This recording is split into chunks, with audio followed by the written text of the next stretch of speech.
ଆଜିର ଅମୃତବାଣୀରେ ସମସ୍ତଙ୍କୁ ମୋର ସ୍ୱାଗତ ଜଣେ। ଆଜିର ଅମୃତବାଣୀ ହେଲା କୀର୍ତ୍ତନ ହେଉଛି ସର୍ବୋତ୍ତମ ଔଷଧ। କୀର୍ତ୍ତନ କେବଳ ଗୀତ ଗାଇବା ନୁହେଁ, ଏହା ହେଉଛି ନିଜ ହୃଦୟକୁ ଭଗବାନଙ୍କ ପାଇଁ ଖୋଲିଦେବାର ଏକ ପବିତ୍ର ମାର୍ଗ। ଯେତେବେଳେ ଆମେ ଭକ୍ତି ଭାବରେ ଭଗବାନଙ୍କ ଗୁଣଗାନ କରିଥାଉ, ସେତେବେଳେ ମନର ଚିନ୍ତା, ଭୟ ଓ ଦୁଃଖ ଧୀରେ ଧୀରେ ଦୂର ହେବାକୁ ଲାଗେ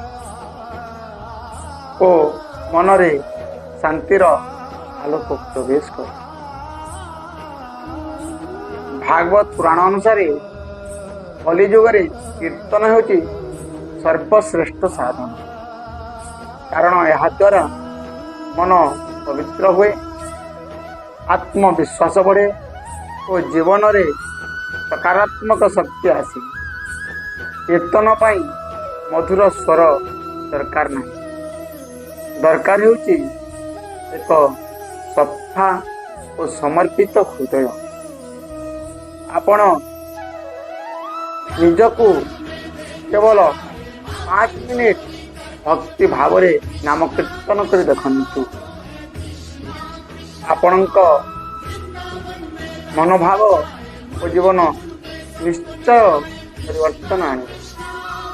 ଏଇଟା ଥିଲା ଆଜିର ଅମୃତବାଣୀ। এই ଅମୃତବାଣୀଟିକୁ ସମସ୍ତଙ୍କ ପାଖକୁ ସେୟାର କରନ୍ତୁ, ଲାଇକ୍ କରନ୍ତୁ ଏବଂ ସବସ୍କ୍ରାଇବ୍ କରିବାକୁ ଭୁଲନ୍ତୁ ନାହିଁ।